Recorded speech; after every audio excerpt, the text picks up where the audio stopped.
To the Canes Insight Daily Podcast, powered by Anajar and Levine Accident Attorneys. My favorite day of the week. It is Wednesday. We are a week from signing day. Huge game on Saturday with major playoff implications. We got real football going on late in November. Usually Thanksgiving, we're already talking about firing coaches. We are instead talking about potential playoff football, potential ACC championship football, and of course, the most important game, which is on Saturday. We got Mike Ryan. We got Peter behind the boards. How we doing?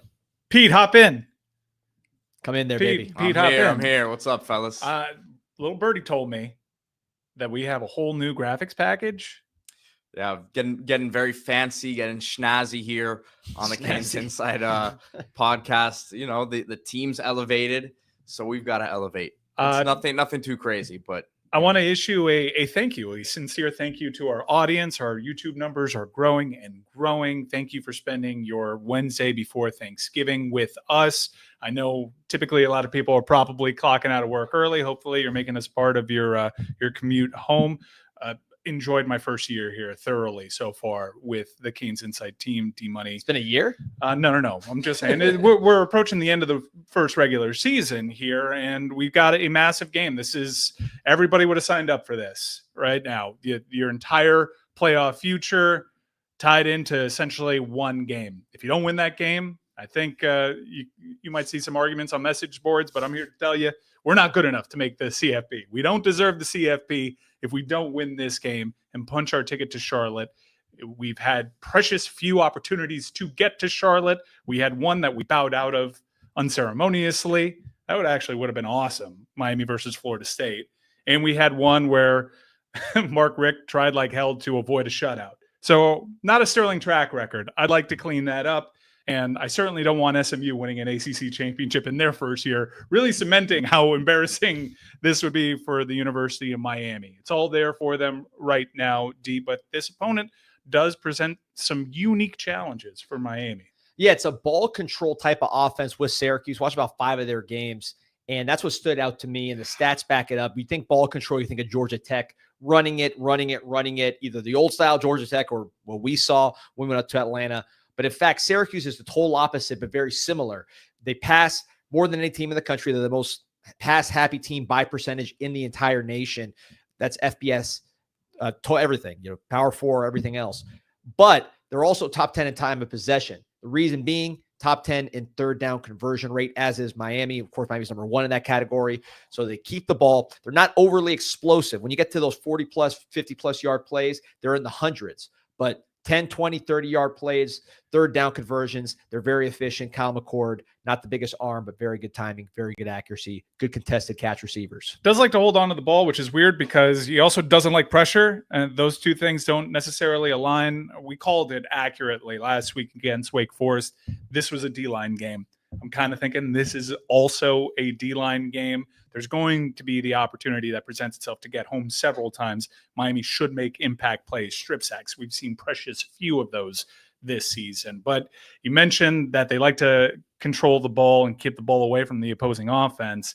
That is every bit of a red flag for me as you can possibly have. I'm telling you, I'm not mincing words when I say I'd rather play Oregon than play a team that effectively controls the ball and keeps it away from our quarterback, because at least Oregon's going to score quickly and Cam Ward can build up a rhythm. We saw how much that messed with them against Georgia Tech. So I do think that, look, Syracuse, and we saw Fran Brown take a victory lap over a September victory that he had over a healthy Georgia Tech team. Syracuse is a good team. Fran Brown should, provided that he stays there, build a feisty Syracuse Orange team that is entirely capable of beating some of the top dogs in their conference. So this is a true test for Mario Cristobal. They're going in there, sizable favorites. Can you handle your business? Can you handle the expectation of you handling your business? Can you live up to your own goals? It's all there for them. And you won't hear a peep out of me if they lose this game. If they lose this game, I'm not going to be campaigning. I'm going to know pretty much with certainty that Miami's not good enough to be in that conversation yet. And this year is more of a stepping stone than any sort of destination, which it still might be even if we achieve our goals. But I need to see this team pull out this dub on the road. You can name a bunch of different opponents that you'd play. You'd maybe prefer somebody a little easier, maybe someone that doesn't control the clock, whatever. This team's going to challenge you. with their receivers out in space, potentially to make the plays that you've struggled to make the last few years. I was talking with Peter actually last night, and Peter, you were telling me some very interesting things about how Miami actually did change its approach on defense. They used that bye to their benefit. Yeah, I mean, you saw Mesidor a lot more on the outside. I mean, it's funny because we've been talking about it the last couple of weeks. So there's only so much you can change, like mid-season.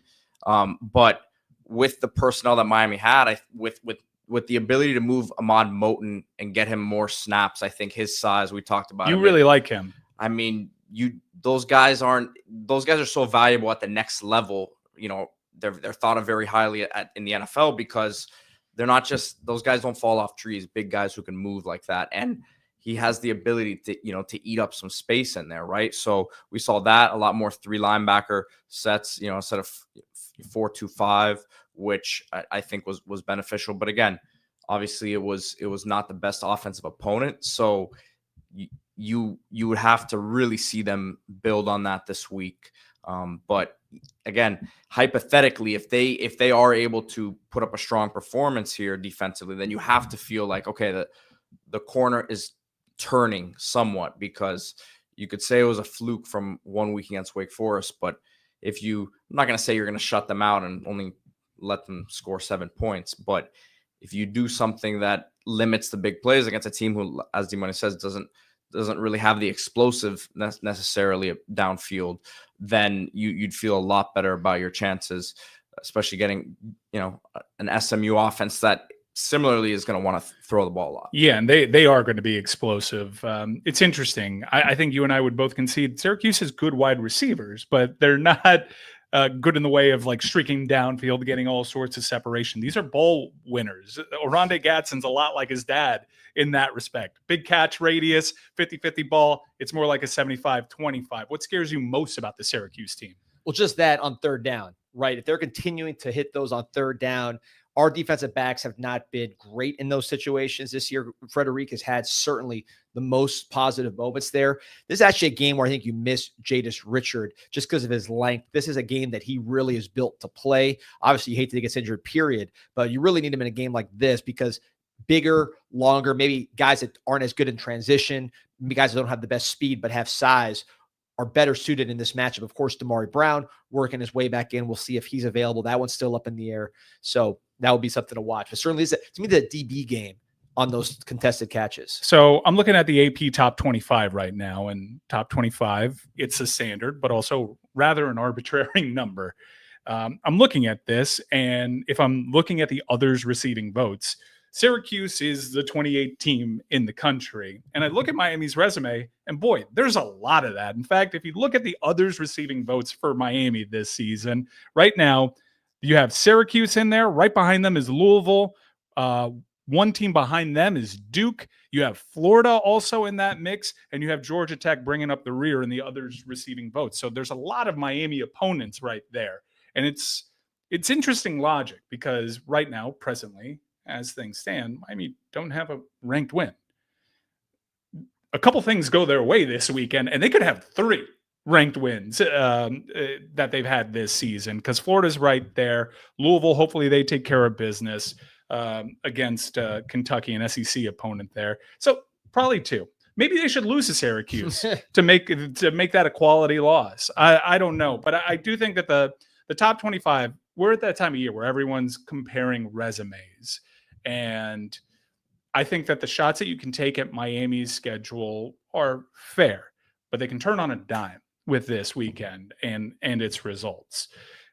It's just a little frustrating for me that because they don't have an arbitrary number next to their name, if Miami actually handles their business, this isn't a big win. This is essentially a top 25 team that you're playing on the road. If we're doing the transitive property thing, they beat Georgia Tech. Georgia Tech's also tried to time a possession them. They beat them at their own game. So don't fool yourselves. This is a real challenge. And I think the CFP is kind of telling you what I've been trying to propagandize using this platform. They rate the ACC. That is essentially a play-in game for Clemson against South Carolina. And if Clemson does get into the CFP, and I'm curious your thoughts here, say they beat the Gamecocks, they get in. You have SMU and Miami in the ACC championship game. How would you possibly rationalize Clemson getting into the college football playoff tournament and not the loser of the ACC championship game? They're going to be punished for getting to the finals of their conference. I think the ACC is in pretty good position because the CFP is essentially established. The line here is Clemson, and the only way that you get fewer than 3 is if Clemson loses to South Carolina or if Miami doesn't handle their business against Syracuse. Yeah, it's going to be interesting. And look, what happens if Texas A&M beats Texas, and now you got a mess in the SEC championship? Let's say Georgia loses again. Now you're talking about multiple 3-loss teams. Look at that Texas resume. They're doing this in the SEC, but it's amazing. These power conferences, the Big Ten. Okay, Indiana, you got to reward them. They're a 1-loss team from a big-time conference. They played 3 teams with winning records.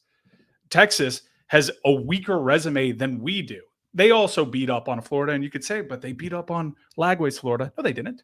They beat up on a Florida that was missing 12 starters. You could poke holes in pretty much everybody. That's just the lay of the land right now in college football. Yeah, I mean, look, I'm old school. I wish it was 4 teams and there's the 4 highest rated conference champions. Really? 100%. Don't you think this year, more than any in your lifetime, you actually want to see 12 teams battle it out because you're unsure? It's worked out by far the best for 2 reasons. Number one, NIL has impacted the parity. We've talked about that. So to your point, you're exactly right. This year, I don't know which one of these teams is the champion. Usually there's 4 or 3, really more like 3 or 2 that you think could possibly be the best team in the country. A lot more parity this year. So it worked out perfectly. I'm excited. You could feel the excitement around the country. It's worked out. I'm a hater, but it's worked out because of that factor. The other factor is NFL guys leaving early to not play in the bowls. Mm-hmm. When you had the bowls that we've had have just been complete throwaway games where us growing up, that was the best day of the year was New Year's. That's completely gone. You can't put that genie back in the bottle. So at least this mitigates against that. It does, because you're going to have fewer guys opting out of the postseason because they're going to be playing meaningful games. Right. That I don't know how some of these NIL deals are, the contract language around them, but I imagine some collectives got to protect themselves against it. It's like there's no way you sit out of the postseason if you're on a name, image, and likeness contract with this collective. I'll jump in real quick and just say I don't even. To me, Mike, it's not even. I don't know how much they can actually do there because it's not you can't do the pay for play. But what will keep them motivated is if you're a guy who's sitting out, it's because you have aspirations to go get ready for the draft and not get hurt. Obviously, I've worked in this and I understand how this part of the process goes. If you're someone advising a kid, these are meaningful games to increase your draft stock against some of the best teams in the country. That's going to be that's why these guys get ready for the Senior Bowl, the Shrine Game, because that week of practice can help their stock. But at the end of the day, the film is still the most important thing, and the film that's judged the most is against this top competition. So to me, that's the sell right there. If the kid sits out of one of these games, it's a real red flag for if I'm an NFL evaluator. Unless listen, I'm sure there's going to be some sort of special case, but you're going to tell me even last year, which at the extreme of it, Caleb Williams, the way that he handled his process, from what I understand, he would have probably played, and if they were a playoff team in one of these 12 games, you play that game because it's an opportunity to still improve your standing in the whole thing. I want to circle back to what D-Money said because I see he's getting some support in the comments. In a vacuum, yeah, it makes sense. Take the champions from the 4 best conferences. Big 12 and like group of 6, like we'll figure out who's better because Boise might be the best of that crop. But look at what I told you about Indiana. Indiana's in one of these super conferences. They played 3 winning teams. We were going over tiebreaker scenarios that featured Pitt, SMU, and Clemson. Miami wouldn't have had an opportunity to play any of them in the regular season. These conferences are too big. There are no divisions. I'm in a vacuum. If you tell me those conferences, all the teams play one another and we decide who the best is with a conference championship game, absolutely. There's too many teams in these conferences. You're not seeing Indiana play Oregon. Yeah. Guys, you reserve the right to change your mind about this, right? What I'm saying is, to your point, you have to adjust to the lay of the land, meaning what might have worked in 2000 and 2001, the year that you had Auburn, Utah, Who's the other undefeated team that year? USC, LSU. There were a bunch of teams mixed together, and you couldn't get those teams to play. 4 solves all those problems. Of course, the classic 14 playoff is Miami, FSU, Oklahoma, Washington in 2000. It's 4 solves all of those problems in the past. But I will admit, it's just different now with the parity, with the bowl situation, with the these guys sitting expanded out, conferences, with the conferences that make no sense whatsoever. If you don't have a Pac-12, you don't have a Big Ten that makes any sense. It's not even 10 teams. Nothing about it makes any sense. The ACC is what it is. You had Stanford and California playing in a big ACC game last week. So it's like the NBA. Certain things that made sense a while ago, as far as rule changes, don't make as much sense now that teams have adjusted. Certain things that made sense as far as load management don't make as much sense now when you have tickets to the Heat. You miss Luka Doncic and you miss Giannis Antetokounmpo back-to-back because they were resting. He butchered it. I Oh, don't no. think Giannis, Greek freak. Back-to-back, you wasted those tickets. The NBA is going to have to adjust to these kind of things and change their rules. It might have worked in the past, but NBA is going to have to change their rules. Baseball adjusted their rules when people adjusted to analytics. Could I posit a possible Posit. solution? Multiple divisions inside of conferences. You're guaranteed, and then you essentially have 2 playoff games. You have a semifinal and a final, so you can guarantee the top of the crop play each other, and you can determine a true champion. Love it. That makes sense. And it's geographically oriented once you get all these guys under one umbrella. So you have a true Pacific kind of conference. You have a true Midwest kind of conference. You have a true, maybe in a Southwest kind of conference, Southeast, like the NFL.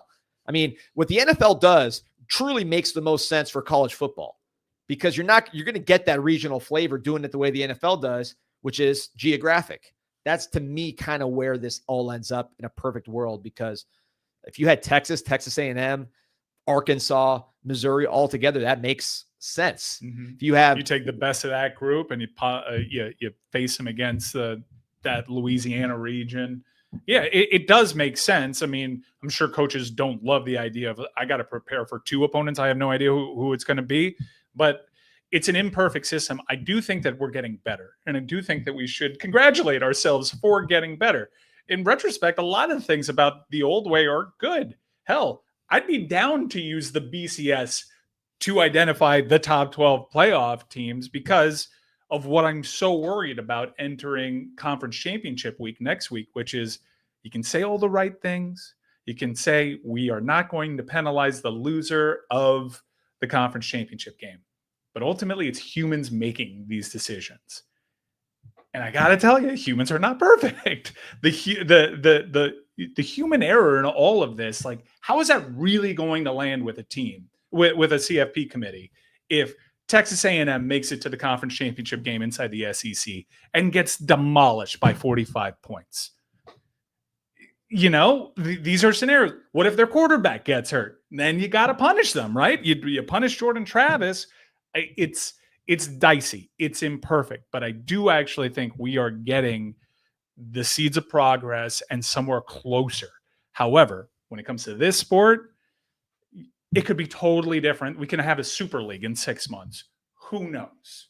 And who knows if parity's here to stay once you put the cap in. Maybe that increases parity. That's what logic would tell you.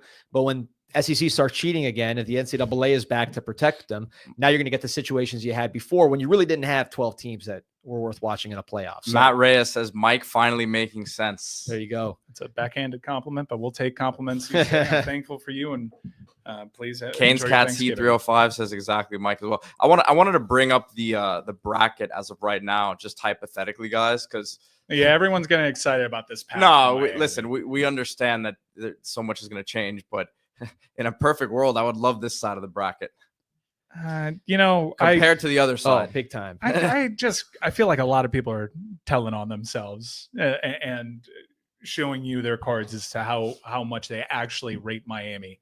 If Miami wins the ACC, I want to see Miami against the best. I want to know exactly how much ground this program has to make up. Yeah, it's fun beating up on James Franklin and having that be confirmation bias for how the entire nation feels about James Franklin. To me, the goal this season was getting that bye and getting yourself in position to be a game away from the entire big shebang. So Give me these dream matchups. There isn't this dominant. There isn't Bama of a few years ago. There isn't 2019 LSU in here. All these teams that I'm seeing on this graphic, hell, a bunch of teams that aren't on this graphic can beat any of these teams up here. Miami's really well positioned, guys. As hard as we've been on Miami's defense, the counting numbers and the analytics suggest we've been way too hard on this team. I think if you apply the context, you can say Miami got fat on lesser competition in the early parts of the year. And when teams started attacking what they're weak at, you have cause for concern.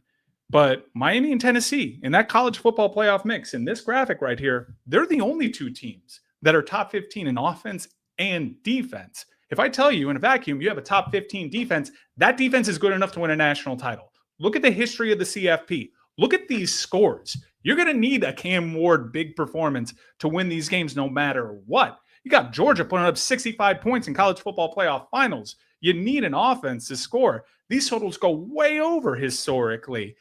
You just need a C+ defensive effort, and you have a legitimate shot this year. Yeah, I think, total yards is what you're going off, right? Yeah. I'm a little skeptical of total yards just because, for example, Miami's a great time of possession team. Everything I said about Syracuse and how they control possession just by passing a lot. Miami's the same way. Number 1 and 3rd down, also top 10 in time of possession. Your scrutiny is justified.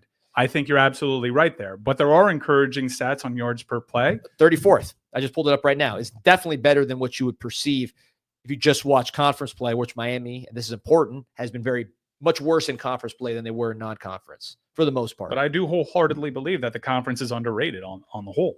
No question. I think you talk about bowl teams. How many teams have lost to bowl teams that are top 10 teams this year? We've seen it repeatedly. And I'm talking about big bowl teams, not playoff teams. Teams like Vanderbilt that are just bowl eligible teams. Is Kentucky even bowl eligible? I think Kentucky's fighting for bowl eligibility. Let me see. They're in a tough one. And so teams in that tier are winning games because of parity. And Miami's beating a lot of teams in that tier. Really, one of the few teams that was out of that tier was Florida State, who I had to use every bit of everything told me. We'll get to the picks down the road here in the show. I was dying to pick FSU this week, and I couldn't bring myself to do it. I would like that. That would help my my ACC case, no doubt. But I want to talk about, like, if you on that graphic, you see a lot of brands. You don't see Alabama's logo on there with good reason. They lost to Oklahoma, who's an abysmal football team. I believe they were winless in their first year in the SEC, and then they turn around and beat Alabama. But if Alabama's logo does end up on that final college football playoff bracket, casual sports fan is going to back Bama. They'll be top 2 in terms of who's getting who's getting bet on to win that. Why? Brand recognition. They've lost to 2 6-win football teams this year. At Vanderbilt, which Nick Saban, in his own words, said, that's a joke of a place to play at. Easiest place I've ever played at. And there is no scenario, and I'm sure there's a lot of SEC fanboys out there that would say, Miami wouldn't beat Bama. Okay, fine. Maybe we get to see that play out. Concoct a scenario in which Miami's going to Oklahoma and losing 24-3. Tell me. I would bet my life on that not happening. There is no way Oklahoma's beating Miami 24-3. I don't see a scenario where Miami scores 3. Just that's the thing is this offense for Miami. You look at that graphic that we've been putting up. Miami's offense, when you look at NFL draft picks at the end of the day and you line them up, Miami is going to have a first-round quarterback, most likely. 3 NFL running backs, most likely, at least 2. Injuries happen, but those guys this running game is number 1 in the ACC and would have been number 1 in the ACC and the Big Ten in yards per carry. So that's how efficient this running game is. This is a top running game. So the running backs are there. Offensive line, 4 NFL. I would say Cooper will be NFL, even though he's having a little bit of a down year. Maui Noah, first round. Jalen Rivers most likely to be invited to the Senior Bowl. That shows you where he is as far as his draft position. And then you have Matt McCoy, who some people think is the best NFL prospect on the team, really coming on strong lately. That's 4 NFL guys on offensive line. And you've seen the production of that group. Tight end, we know where he's going. First, second round, assuming he stays healthy. 4 NFL wide receivers, Restrepo, Horton, George, Brown. They're going to be first rounders. I don't know, but they're going to get drafted. So you add all that up, and then you look at the stats, of which Miami is by far number 1 with a gap in all the important ones. This offense is not a product of the ACC. It's not a product of the soft schedule. This is by any measure the best offense in the land. And that travels. That's going, especially when you have the running game and the balance that Miami has where you're not one-dimensional. Keep Cam Ward healthy. This offense can score against any team you listed in that graphic. When I say score, I'm talking about 30-plus points. If you score 30-plus points, you have a chance to win the game. Yeah, and it's only hopefully going to have to travel to neutral site games. The hostile crowd thing, like those are still some pretty great atmospheres, don't get me wrong. But you do yourself a lot of favors if you finally do what's eluded this program since they joined the ACC, and that's win this thing. You can't get there without beating Syracuse. I think it would really speak to the culture of this program and what Mario Cristobal is trying to build. If this team, they've had these opportunities in front of them before and they've stumbled. We thought for a brief moment there against Wake Forest it was going to happen to us again. Like, are we still in the Coastal? What is happening for this team to get to the precipice of back? And I think I'm with you. Back is winning natties. It's not being in the conversation. It's winning natties. For them to get there, they're going to have to do the week in, week out sludging around and just do what's expected of you. It's really hard, and there have been some really good programs this year, like Alabama, that have faltered, that haven't been able to do what's expected of them. Alabama was a 13.5 favorite. They scored 3 points that entire game. It's a weird year. This year, more than any other year, you need culture. You need a locker room that believes and a locker room that's going to put team instead of oneself. And the team leaders on this team, they're saying all the right things, D. I'm really happy that in a must-win game, not just to have Cam Ward, the talent at the helm, but Cam Ward, the leader. No question. And throughout the team, old players, a lot of old guys, a lot of guys who played a lot of football, guys who have played football this time of year. Some guys have competed for conference championships. Mish Powell was just in the big one. So the experience of the whole team, starting with the top with Cam Ward, I think filters down. You mentioned the unselfishness. You've seen that with the blocking throughout the season, guys running down the field to block for their teammates. Elijah Arroyo running down to save a touchdown. Just this last game, you had Mark Fletcher lead blocking for Martinez after he himself had a long run to set up the touchdown like a drive. Little Steve Young-esque, Baker Mayfield-esque. Like, I don't know if you saw that incredible Baker Mayfield touchdown run or him being lead blocker for the second time this season, 40 yards downfield. But real spark plug, that guy. Spark with how many wins they got on the season? Hey, man, they finally got hurt. They're going to go on a little roll here. A little run coming up for Baker. I'm offering you the opportunity to capitulate a little bit. On comparing Steve Young to Baker Mayfield? I'm telling you, if you drop Pro Football Hall of Famer Steve Young? If you drop Baker Mayfield in that era, he's showing you that athletically he'd be considered among that top tier. First of all, acting-wise, perhaps. Yeah, he's a great actor. Very few actors as good at that position. He's breaking with his own family right now, which is, it's the old CM Punk, Aaron Rodgers red flag of the year. His father's piece of work. Okay, I don't know the story. I'm getting CM Punk, Aaron Rodgers flashbacks there. $12 million isn't exactly a small number. Talking about Tom Brady bringing down the Buccaneers when you're under 500. He aired there.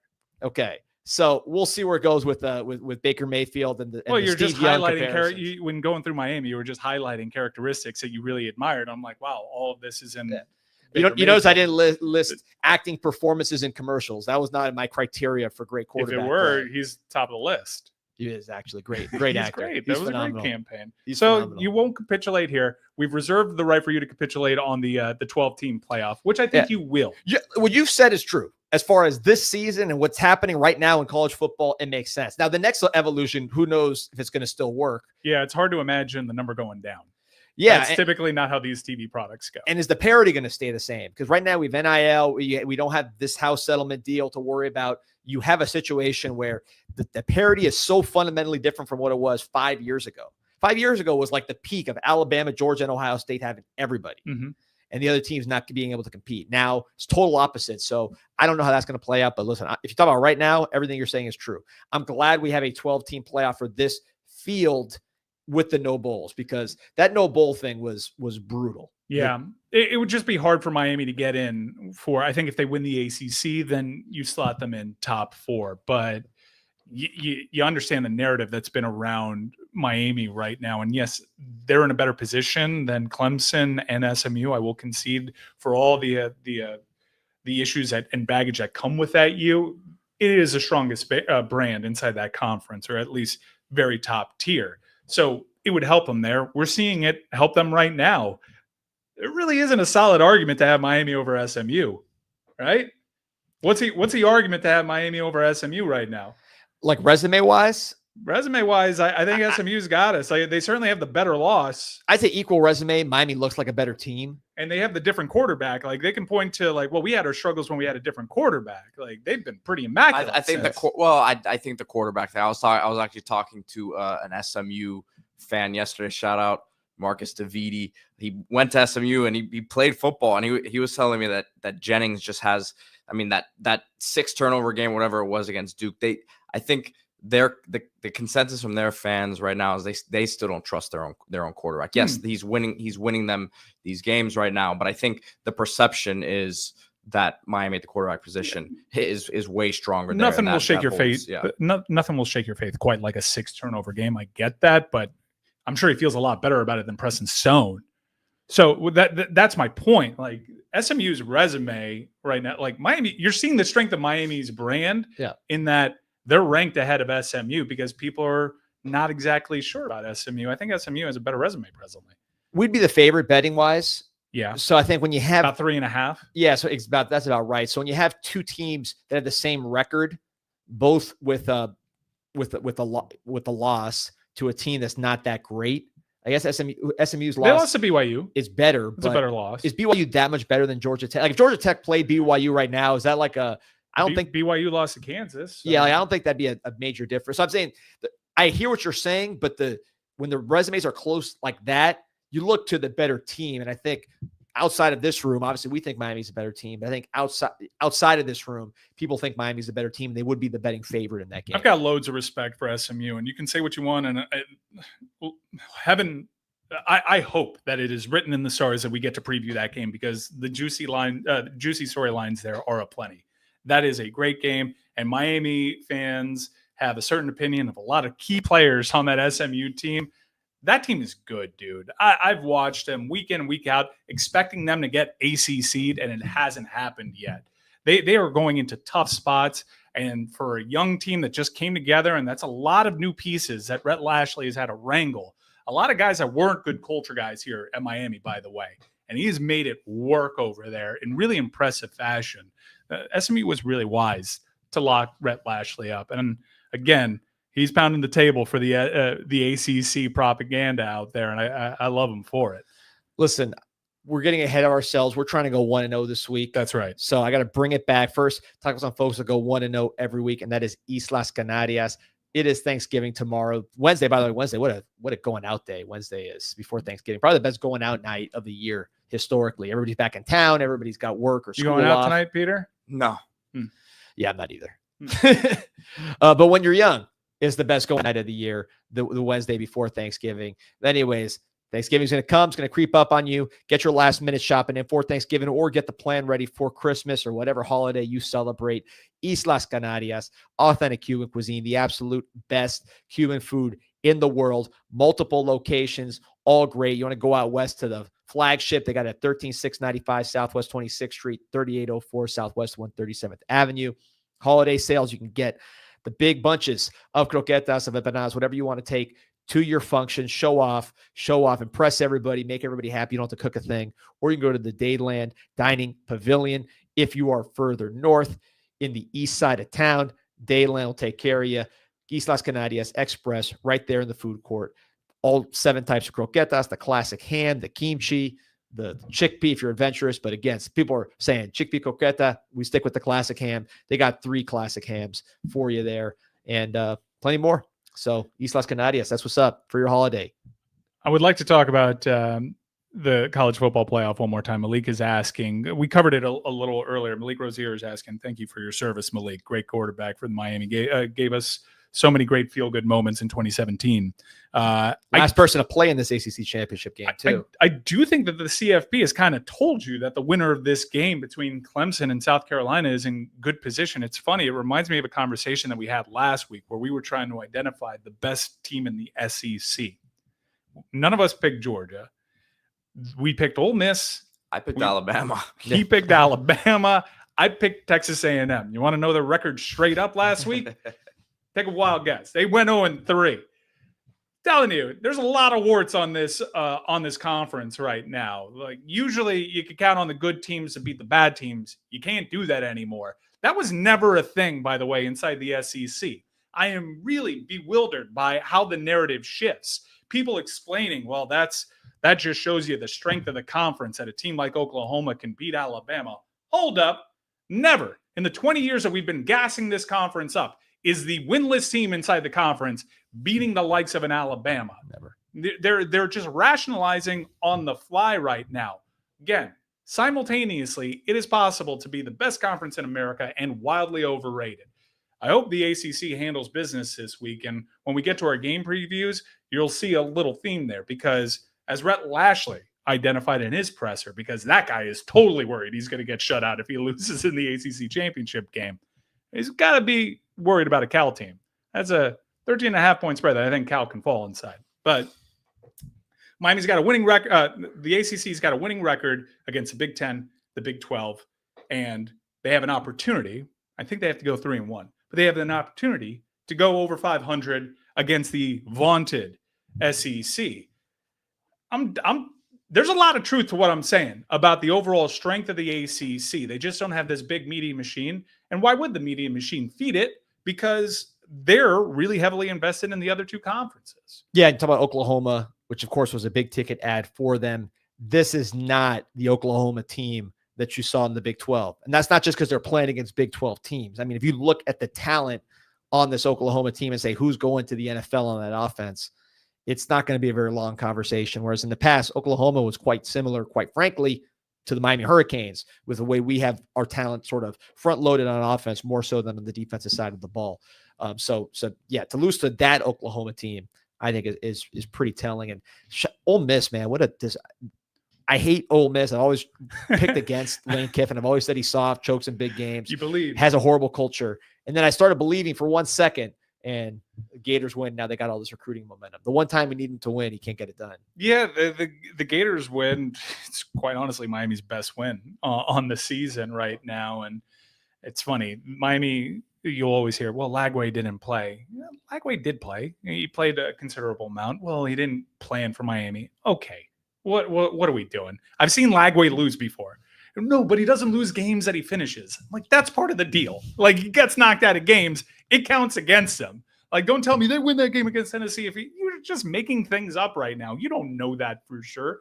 But they've got a lot of positive momentum right now, and the good vibes are deserved.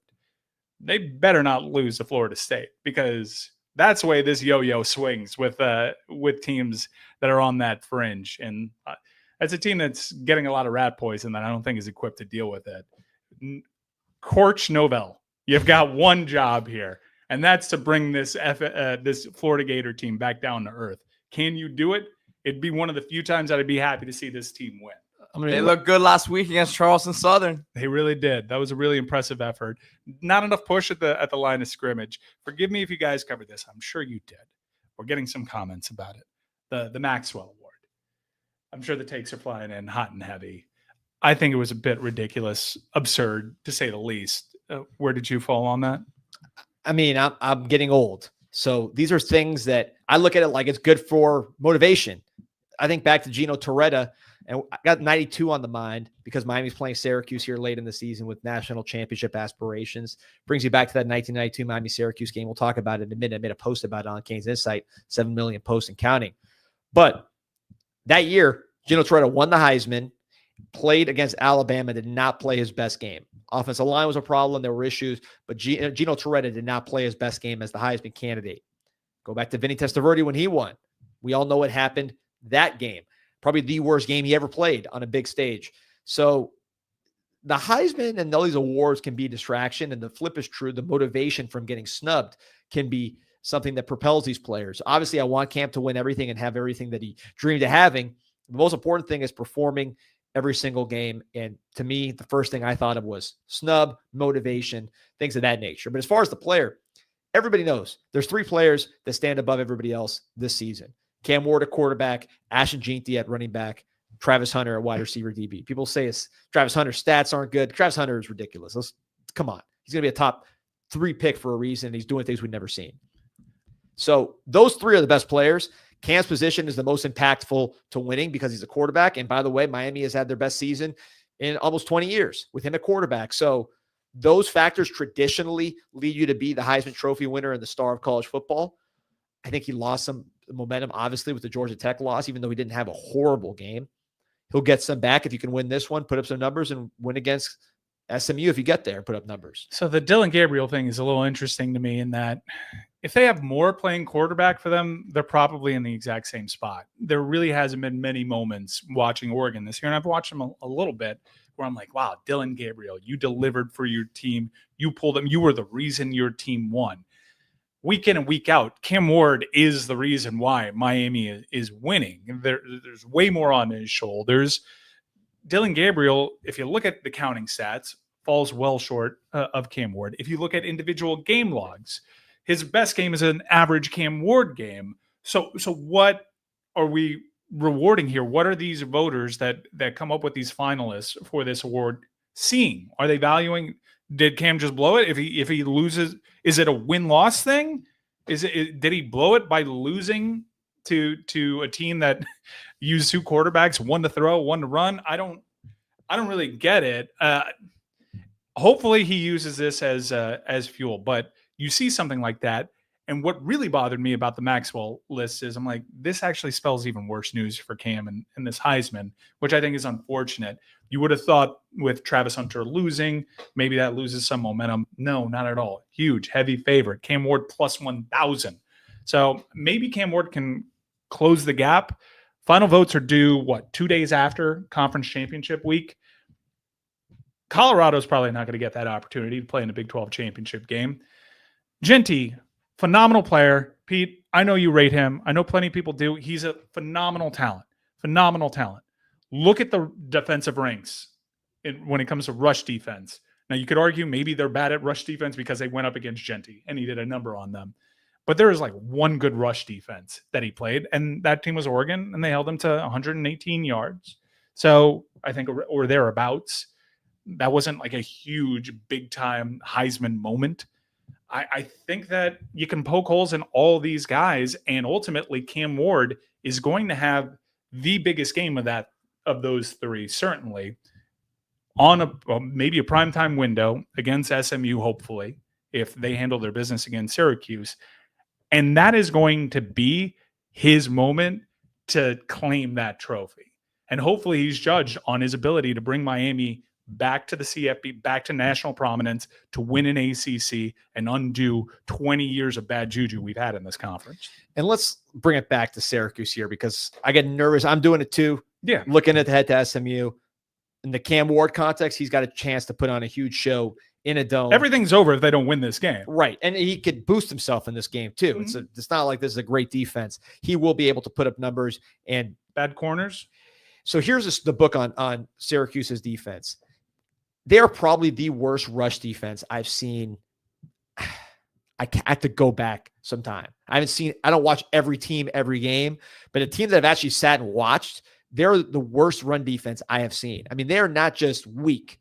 They are shockingly bad in terms of multiple 40-yard runs every single game. I believe they're last in the country in 40-plus yard runs allowed, or at least bottom 3.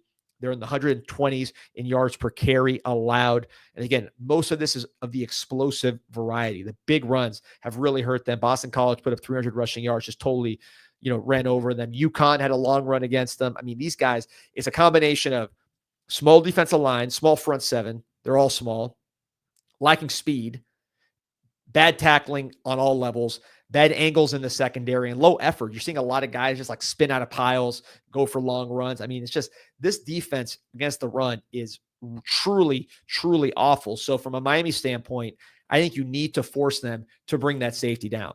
You have one of the best running games in the country, most efficient running games in the country statistically. Nobody in the ACC, nobody in the SEC, nobody in the Big 12 has a better yards per carry as a team than the Miami Hurricanes. So you have a strength going against their weakness. You got to force them to bring that extra man down, take away the run, and then that's when Cam Ward's going to get his Heisman moment, because they're not going to be in a too deep shell, daring it to take it easy and just, be patient. There were encouraging signs, even though that was one of the worst Miami offensive performances of the season against Wake Forest. Uncharacteristic for Xavier Restrepo to fumble that ball there. Real bad pick for Cam Ward, trying to do too much. But on the whole, it looked like he had learned a lesson or two from that Georgia Tech game, in that his yards per attempt was way down. He was getting rid of the ball way quicker than he had at any point in the season. Do we read into that? Yeah, I think he knew what went wrong against Georgia Tech. Cam Ward's very smart. We've talked about it the whole year since we got him. His IQ is the most important thing. It's the biggest difference between him and TVD. So I think he's someone who can adjust. Yes, his propensity is to hunt for the big plays, very Aaron Rodgers-esque in that respect, in that sometimes he has bad plays that don't look like bad plays on the spreadsheet because it's an incomplete when it could have been a 10-yard or 12-yard gain, and you just don't see it unless you're watching the coach's film. But he's smart. He can adjust. He knows that Damian Martinez, Elijah Arroyo, these are high-end guys. You give them a short pass, they can do damage with it. You saw a little bit of that against Wake Forest. And to me, I think the key is don't give Syracuse the option of laying back. Punish them so badly with the run, not just 5, 6, 7-yard runs, but explosive runs, which they give up, again, more than anybody in the country, that they have to bring somebody down. That's what you got to do. What do you think about forcing the issue and getting the ball a little bit more to Arroyo? Again, it depends how they You're play. a big matchup dependent guy. I actually think this matchup does present him to be able to be quite the mismatch for them. What we have the ability to do is to say, all right, you can't take away everything. Miami can beat you in several ways, which is a sign of a very good team. There's no weakness. And Shannon Dawson, coaches don't usually talk like this. Shannon Dawson said it in his presser for Syracuse week. He goes, yeah, listen, this offense is good everywhere. That's why I had a feel. I knew they were going to be good. This is Dawson talking. He said, we got great quarterback. We got a great offensive line. We got tight ends. We got running backs, and we have wide receivers. So there's no weakness. Plus you got 4 good ones. You don't just have one that you're kind of force feeding the ball to. So I think you take what you need. Offense, I have zero concerns unless it's just one of those fluky turnover games, which Syracuse isn't particularly disruptive, but weird things happen in college football. They have a very good pass rusher. I would say very good. They have a solid pass rusher, number 10, Fadil Diggs. I believe he's originally he went to a bigger school, transferred back to Syracuse. He's originally from New Jersey. I want to say he went to maybe Ohio State. Pete, look up where Fadil Diggs went to before he transferred back to Texas A&M, maybe. I believe he went to Texas A&M from New Jersey, came back home to the Northeast, playing for Syracuse now, big-time recruit, and is their best pass rusher, but is not, he's not as good as what Virginia Tech had with Powell Riley. Yeah. What are you expecting from a crowd, a hostile crowd? Like Fran's doing his best to try to engage that, but we all know, as Miami fans, and granted, usually in November, these aren't super important games for Miami, but those students are out on holiday around this time of week. Syracuse, not a lot of people from Syracuse go to Syracuse. This is a school that pulls in from a lot of the nation. I happen to know someone that goes to Syracuse right now, and they're actually worried about the crowd. Like the people that live and die Syracuse football that can make this a real raucous atmosphere inside that dome, they're out of town. Like, people in college? I do. Sugats's daughter goes to, one of his twin daughters goes to Syracuse. What's this? Does she go scouting report on the team? She doesn't even know she's going to go to the game. She's like, maybe we'll just do the tailgate and dip. Yeah, well, I saw the highlights of that 92 game, which, again, I implore you guys. I did a thread about this on CanesInsight.com. It's on YouTube. They have like a cut up, which is it's like 40 minutes, but it's every play. They just take away everything in between. It's in the Carrier Dome. Miami against Syracuse, 1992. Cristobal's a right tackle, also played some left tackle because we were so bad up front. Yeah, Jesse Armstead, Michael Barrow, Darren Smith, Rohan Marley was making plays. Dexter Siegler, ABC had an interception. You had a ton of just big-name players. Gino Toretta. This was the 92 team that went undefeated, then lost to Alabama in the championship. And that was an incredible game late in the year against a Syracuse team that was also top 10. Came down to the last second. Miami stopped them on, I want to say, the 3-yard line on a long pass. Game over. But I'm getting to the point that crowd was raucous. It was packed. The dome made everything loud. It was a classic color clash. I know you like the kind of aesthetics of this game. This was not a classic color clash. And let me tell you something right now. If Miami, and I really wholeheartedly believe they are not entertaining orange pants, but if Miami wears orange pants in this game, they deserve to lose. Why? they're going up against a Syracuse orange. That's an assault on the eyes. This is a traditional deal here. This is not like some Nike new thing. You go all white or white over green. You do not entertain orange pants. You don't wear orange when you're playing the orange. That is not something that you do. You deserve to lose if you go in there with orange pants. It's a different kind of orange, like a darker orange. You don't wear orange pants. No one listening to me right now wants to see Miami wear orange pants in this game. We're all white. You've had really solid performances in all white. That's what I think is gonna happen. All white. We'll see. If they wear orange pants, I'm telling you right now, they're not winning this game. You have inside info on all the uniform stuff. So I may be like really politicking behind the scenes to make sure they don't wear orange pants there because I'm trying to save this season. I just love that it's, again, you're talking about is rivalry week. I wouldn't call Miami Syracuse a rivalry necessarily. It's got a nice little history though. It's got a Has history. a nostalgic feel to it, especially at this time of year. Yeah. Exactly. The Carrier Dome was named after an air conditioning company, but only until recently it didn't have AC at all. You know, I think that also, even though they broke the contract, Carrier had lifetime naming rights for a building that was named after an air conditioning company that did not have air conditioning until only recently. Is the company still in business? Carrier? I don't even know. It's now the JMA Wireless Dome. That's what it's called. We call it the Carrier Dome the whole time. It's called the JMA Wireless Dome. Yeah, and many people have ventured to say that this is the ugliest building in all of college athletics. It's unique. It's different. You know what it looks like. It's like Boise's Field. You want to know, when I see that whole setup, I'm thinking Syracuse. Stands out. You remember that game that these two had? I think Malik was a quarterback for it. The Eric Dungy game. Did they play in 2017? It was a tight game. That quarterback, I think Dungy was tough as nails. Miami was on his ass all game long. That guy's uniform was essentially green, and he was tough as all get out in that game. That was a really fun one between these two. That was a good one at the Rock. This is the same field that Cristobal played in 32 years ago. So Cristobal played in this exact field 32 years ago. I think that's pretty cool to have that sort of lineage going back. And it was, by the way, very interesting game to go back and watch. Miami passed a lot in 1992. We ran it. We had Donnell Bennett.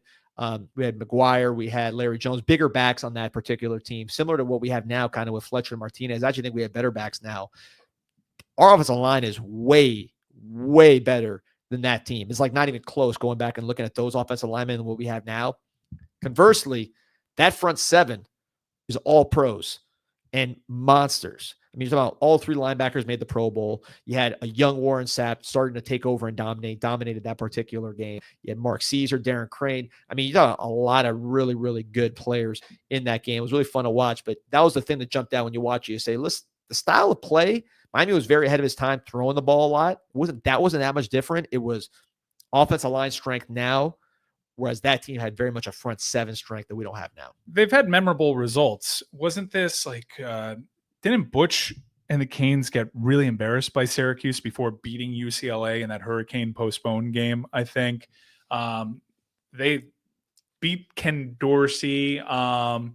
We had the McKinney versus Freeney game, which felt like a big moment in time, and McKinney totally neutralized them. So Dorsey won, if I recall. The way it worked was 98. You playing Don McNabb, you're playing Kevin Johnson, I believe was on that team. You had another first round type player.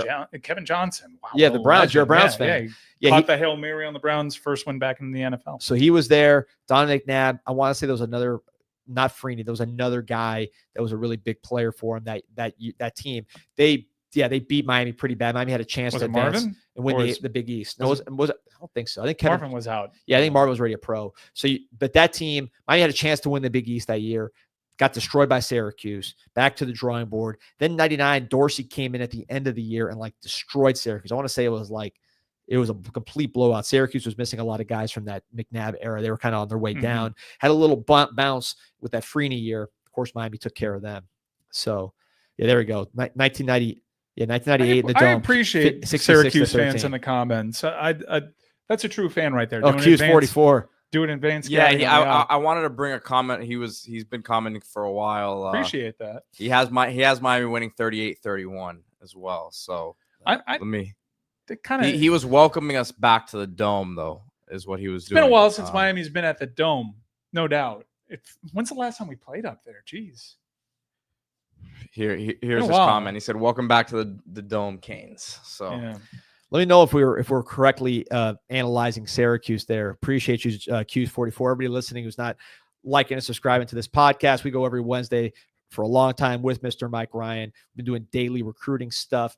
Daily portal stuff's going to be coming. We're on every day. You have my commitment. I'm so excited. Last year, it was a Peter Ruiz legacy game last year. The marathon, that's when I knew right then and there I had to be a part of this group. And if I'm not staffed on Le Batard show, even if I am, I'll come here afterwards. But I'm going to try to put in as many possible hours as I can on Wednesday. Oh, I didn't want to let the cat out of the bag, but I appreciate that. We are going marathon style on Wednesday. You saw Pete do it last year. I will be joining him this year. And potentially we might have a third man in that group. Excited about it. It's going to be a lot of fun. We're going to be going all day. Who's the third man, as Bobby Heenan screams in the background?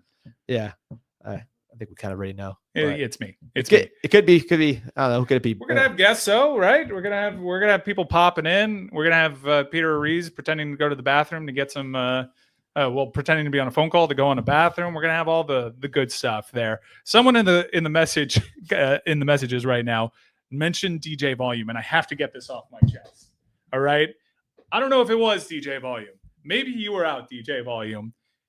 How many times can one place play Party Rock Anthem by LMFAO? We played Shut Up and Dance With Me in a crucial moment in that game. Mi Burrito? We played Mi Burrito? It's the holidays. What? It is not okay to do that after you've played Party Rock Anthem 5 friggin' times. If it's DJ Volume, my man, I'm calling you out. We got to fix this. If it was a sub, never use that sub again. That was the worst music I have ever heard at a Miami game, and we once celebrated a touchdown with Miley Cyrus's Party in the USA. That can never happen again. What's next? Eiffel 65? Let's fix it, please. I like it. Volume, I will say, we were on him to play more JT Money, and then it turned out the last game, they honored JT Money. He was like a honored guest during the game, and they played all his songs like during one of those breaks between plays. I think we just given up a touchdown, so the crowd was kind of mild for that. But going from not playing JT Money to honoring him was, I think, a positive step. What did you make of that? Were you at the game? Oh yeah, I've been every game. Yeah. What did you make of that crowd there? Because butts and seats wise, it looked good for a Miami game for senior day. It was fine. You know, we know who we are, but pretty lifeless. Yeah, and they certainly weren't. Students were also gone. Yeah, well, they weren't aided by Party Rock Anthem playing 7 times. And that's the students' jam. So you didn't play. You're playing songs for a students section that was not there. Yeah, students were gone. I think also one of the things that happened was because this week, is your daughter out all week? Yeah. When did they start doing that? I know it's a new thing. We didn't have that either. I'm here busting my ass. It's my second show of the day. But yeah, we were. A lot of people taking vacations because the kids are out. We stuck around, went to the game, but there were a lot of friends that had tickets that didn't go because they were in the Keys or they were this place and that place because of the break. So I thought, all things considered, not a bad crowd. It got really loud during that Mish Powell interception, but people got a little nervous. Yeah, we didn't. Yeah, we have the bubble guts over there, and you're trying to get up for a crucial down, and then you hear, "Don't you dare look back. Just keep your eyes on me." What are we doing, dude? We're Miami. We're the You Invented Swag. We're not Shut Up and Dance With Me. We have another comment here it doesn't really go with music choice, but K Mills 904 is asking, why can't we get a full size marching band? Is there not enough band nerds at UM? Miami's an expensive school, man. If it's a very small band, but it's an expensive school, man. Yeah, it's not a lot of students, so the band's going to be small. And if they're in the music school, you're in Miami, a lot of them are, getting into other sides of the music business. It's these state schools have these huge bands, man. It's just different. Was that Volume? Was it DJ Volume? I refuse to believe it was Volume. Someone was saying that it was the rare Uptown Dale game. Yeah, but he was Uptown Dale playing the music too? Yeah, I guess no. He just what is his job? What is his job? Uptown Dale? Yeah, he's an MC. Presenter. Yeah, he's a presenter. Yeah, I mean, I've seen him around. I was wondering what his role. He's been doing Canes basketball. I went to the aforementioned Sugatz's daughter. I went to their bat mitzvah. There's twin girls. Uptown Dale was like the host of it. Yeah, The greatest party I've ever been to in my entire life. Was that your first bat mitzvah? Yeah, it's the first and only. It was the greatest party ever. I've never been to a wedding. My own wedding wasn't this good. I did shots off an ice luge. Really? Yeah. There were people on stilts. They had mixologists for a bat mitzvah. It was just for the parents. It was incredible. Yeah, we picked the wrong religion, man. Those celebrations are pretty remarkable. I went to how many times they played Party Rock Anthem at that bat mitzvah? How many? Once, because that is the appropriate amount of time to ever play LMFAOs. And it wasn't just Party Rock Anthem. We did an LMFAO mega mix. I kept looking around to see if there was an afro around and fake glasses somewhere, because why are we playing so much LMFAO? Guys, not to cut this lovely discussion short, but they've been broken up for 10 years. I think we should get into the picks and the other stuff, because we do have a hard out eventually. So okay. I want to make sure you guys have enough to talk about. We were kind of in the middle of a bar mitzvah discussion. I was pretty fired up. You ever been to a bar mitzvah? Yes, a long time ago, but yes. How was it?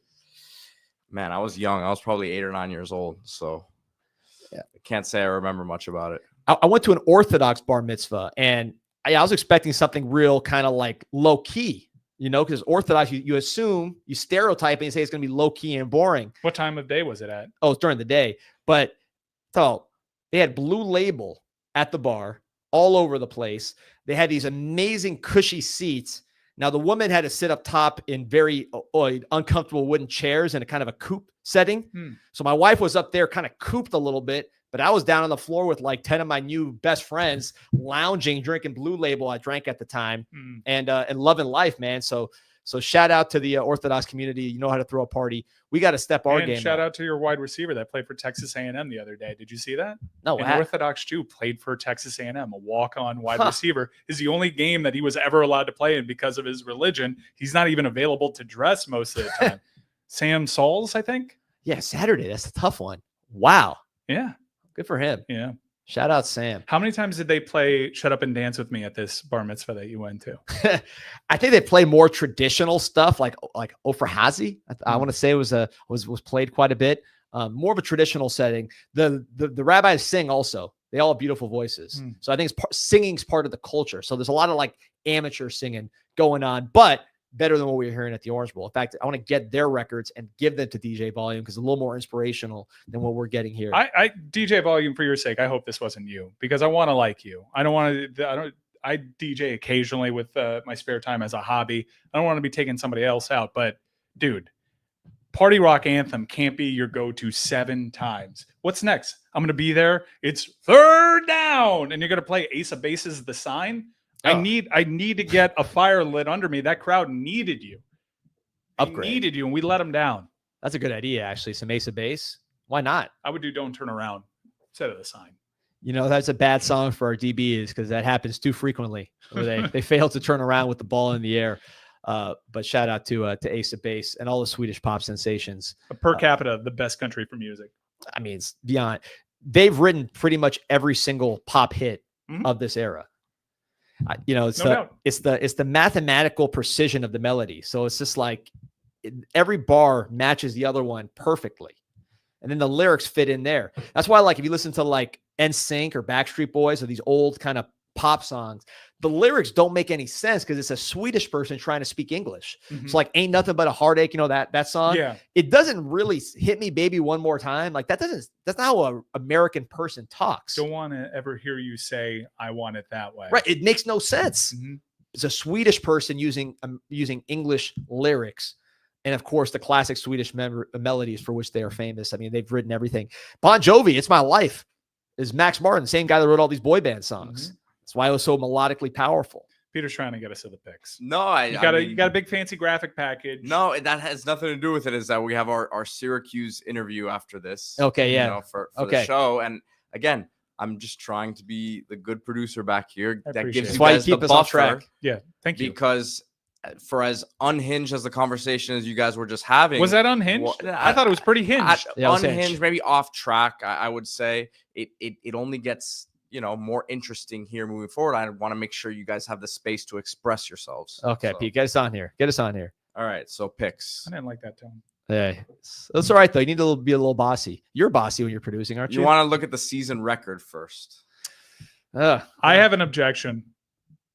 That may be my record if I didn't have 2-unit plays, but I've had 3 consecutive 2-unit plays with Kansas. So for my money, I'm just 1 game behind D Money. We could adjust the rules of the game next year. I mean, if I lose that, that's two units lost. That it's a risk reward thing. This whole unit plays only came into effect the last few weeks. Yeah, that's when I started doing 2-unit plays. We had a lot of units sitting on the shelf that we could have used if the rules didn't change, midstream. But you do have the better photo and the better record. This is the chip tooth photo. Yeah. Oh, when'd you get that fixed, by the way?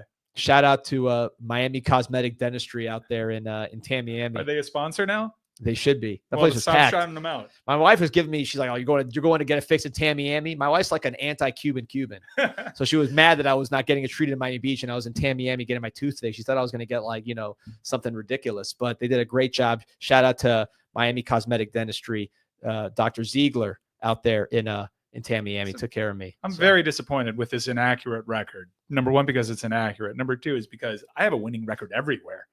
I'm brought on this show goalless. I'm 3-0 right now in my soccer picks. The super followers, they love me. I had one person pull me aside and thank me for saving Christmas this year. But here, I'm 500. That's unacceptable. It's unacceptable because I'm not actually 500. I'm 3 games over. It's 2-unit plays. Got the opportunity to change things this week, get it back on track. It is the final week. We're excited to do it. So let's just, get started. It's rivalry week. So rule of thumb on my side of the ledger. We like the doggies this week, huh? Home dogs and rivalry games in general. I think we're both getting the memo here. I lean especially towards home dogs rivalry games. That's where I'm looking, starting with Arizona +9 against Arizona State. Master, we love you. Cisco, we love you.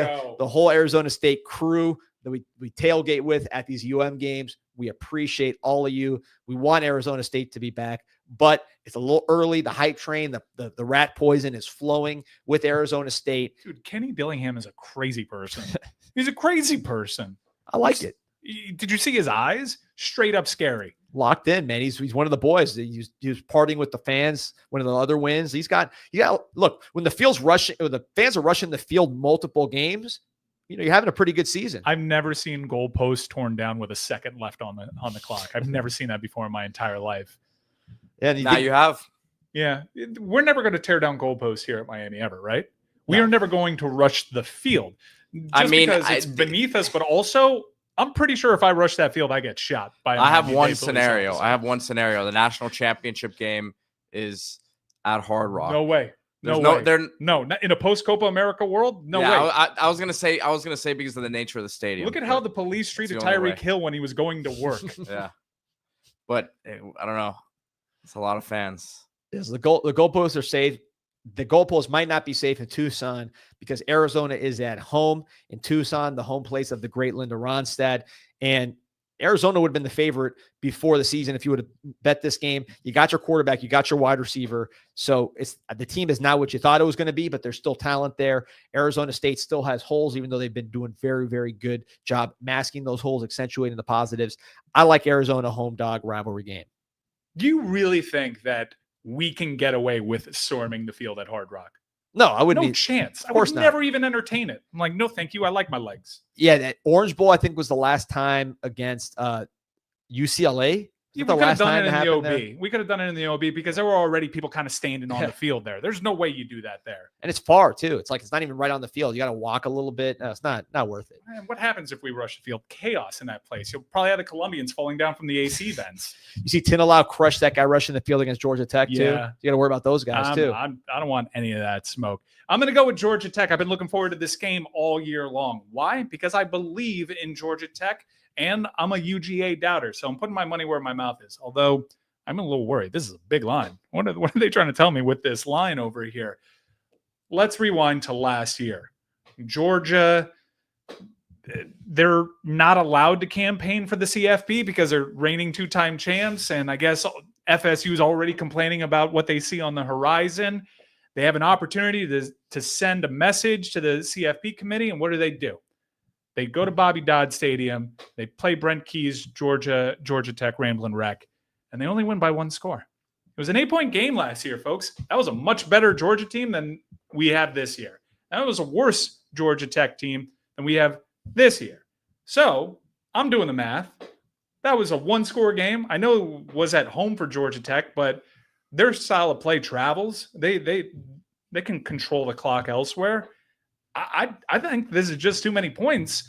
And I even put a little sprinkle of money line over here because this game is really huge for me. I've got a couple wagers with a friend of the program in David Lake. He's all of a sudden become Greg Sankey all of a sudden. So Jim Phillips here has to counterpunch. I'm going to back my Georgia Tech Ramblin' Wreck here. They've been very profitable for me on the year. I need a big performance here to dig myself out of this 500 record. Unacceptable. Going to my blue chipper. Fading the dogs. Back in the wreck. Kansas has been great for you. They took care of you, so you're so worried about that line. And it's like fairy dust might wear off. 1.5 point spread at Baylor. Won no part of that game. Yeah, I was almost going to pick that for Baylor, but that's been a good pick for you overall. Kansas going back to the well here with Georgia Tech. You called a similar game, Vanderbilt against Alabama. Let me go spread. Let me go next. I'll go with Louisville because it appears like we both have Vanderbilt, so we can just like tag team that one. I'm going with Louisville here over Kentucky. Remember last year Louisville lost this game. It was a blow to the ACC. You look at Louisville's record; it's not where it should be this year. They're a better team than that. I think that this is one of Miami's most impressive wins, probably the most impressive win of the season. Some people will say Florida. Having been at both those games, way more hostile atmosphere that we ran into at Louisville. They showed up for that game. It was a tough game. Louisville fans somehow just like gave up once Miami went up 2 scores. It was a little odd, but Louisville's a good team, good offense, well coached. Kentucky, people think that they're going to beat them just because they've hung tight and pulled some upsets inside the SEC. That don't mean anything to me because I don't really value the SEC. You see the trend that I'm going with here? Yep. Once again, ACC-SEC matchup, we're back in the ACC. Love it. Tyler Shuck just named to the Senior Bowl. I think he was a second quarterback after Cam Ward. He was impressive. He's got to lay out for that fumble, though. It cost his team. He does. He's not perfect, but we got quarterbacks here in the ACC. I like Philo for Georgia Tech. I know Haynes King, and that's going to be dynamic to watch, but I think he's pretty good. I know obviously weird situation against us, but going and seeing him against NC State and seeing some other games, Philo's good. He can play. So the quarterbacks in the ACC, we're going to get to your boy here with Cal in a second, but pretty good. That's your boy. Our boy. All right. So going back to the ACC well here, going against one of your favorite teams, San Jose State, I got to go with Stanford +3 over San Jose State. Stanford to me is kind of a weird team. They're bad. They're bad, but they beat Syracuse. You know, they've had some good performances. They beat Louisville. They've had some good performances. It's Louisville. They had some bad performances throughout the season, but they've also had some good ones. Their quarterback's playing well. They just had a good performance last week. So I think this is a team that has a lot of talent. They've traveled obviously crazy given the fact that they don't have to worry about that. They don't have to worry about this week. They had a tough loss against Cal where they really should have won that game, played well until the very end. I think Stanford is better than their record. I'm going with the ACC over whatever conference San Jose State is in. They're going to be Pac-12 soon enough. I think they got announced in that conference expansion. I'm not going to keep running my head against the brick wall. I've backed San Jose State the last 2 weeks, and they're a big reason why I'm 500 presently. So go nuts, have fun. But I will say the Spartans are due. Well, let's talk about let's talk about this Vanderbilt game. You want to talk about this because we both like Vanderbilt here. I think this one's pretty straight up. Tennessee's, in my mind, not 11 points better than Vanderbilt. Vanderbilt played famously Alabama at home, beat them, signature win, good quarterback. No CFP aspirations for Vanderbilt this year. But they finally have a team that can really annoy their rival, and they could end their rival's season, essentially, because Tennessee loses this game. I don't see them making the CFP, boss. Do you? No, absolutely not. And looking at this number, I don't trust Tennessee's offense with a number this big. You know what was the most shocking thing about finding out that Miami and Tennessee were the only 2 teams in the CFP rankings right now that were top 15 in offense and defense? It wasn't Miami's defense being in the top 15. It was Tennessee's offense being ranked in the top 15. Yeah. They had a really good performance. It took a while to get going against UTEP, but they've been getting fat off of bad teams. This offense has felt laborious at times. But yeah, They're in the top. Sampson I'm at pulling running up back's this- a beast. Pull up the stats right now. Yes, 22nd in scoring offense. I think you're right that the UTEPs of the world, they put up 70 against, was it Kent State? There was the first month of the year. Their offense did look really intimidating, but Josh Heupel, team started game planning for him, hasn't found the answers there. And we talked about it in a previous episode that they could do it over again. Do they spend that kind of capital on their quarterback there, or divert those funds to the portal, get in the Cam Ward game, get in the Dylan Gabriel game? Because I think they are a veteran quarterback away from being a true title threat. Yeah, I mean, even like a Kyron Drones in this offense, at half the price, way less than half the price, is better to me than when Nico's been to this point. Now he's got talent; it could all come together. But I don't like big favorites that aren't good on offense. That's sort of my thing, or that aren't clicking on offense. That's something that I try to stick to. It's a good rule. So that's the thought process there. But we're seeing that one eye to eye. Down the line here, we're both taking old Pac-12 teams in a new conference to cover these big spreads. I like your pick here, by the way. Thank you. It almost made my card. There we go. I went back and forth actually on this one. Notre Dame, really impressive lately, no doubt. Who are they beating up on? The 77th strength of schedule ranked right now? Like that, okay, that's a 1 year where they run into the military schools that come in with a lot of hype and they blow them out of the water. No pun intended. This is a rivalry game. This is essentially all USC has to play for. What else are you seeing in this game that you like? USC plays a lot better at home. It's not a crazy raucous environment. They play better at home. They historically play well in this rivalry, even when they're not good. USC usually plays Notre Dame well in this rivalry. Go back the last 5 years. They've either won outright or played close against a much better Notre Dame team.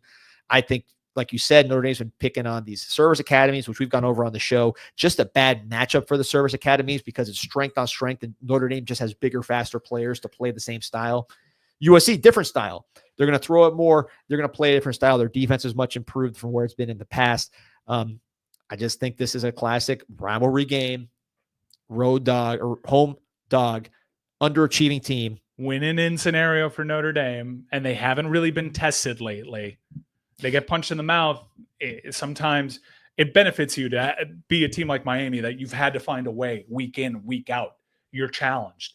Notre Dame can rest on their laurels. By the way, I found out what that meant. What does that mean? I watched Gladiator 2, and like those crowns that they would give Caesars and whatnot. Those they're called laurels. Huh. So when a gladiator did well in battle, they would present him with laurels. And I guess, that's where rest on my laurels came from. Like, I've already been showered with praise. I can just kind of coast. Was that movie good? Gladiator 2, it was okay. A worthy sequel, formulaic. I don't know how you get great white sharks in that place. Come on. You don't get... How do you transport the great white sharks? How do you do that? You're in Rome. Maybe they were on like off the coast. There are no great white sharks off of that coast. Like, okay, this is a Roman Empire. You got to go Nile crocodiles in that because it's easier to transport. Where are these big Roman aquariums where they would hold all these great white sharks in? And they were ferocious. A dude would hit the water, a great white shark would come in. That's not how that works.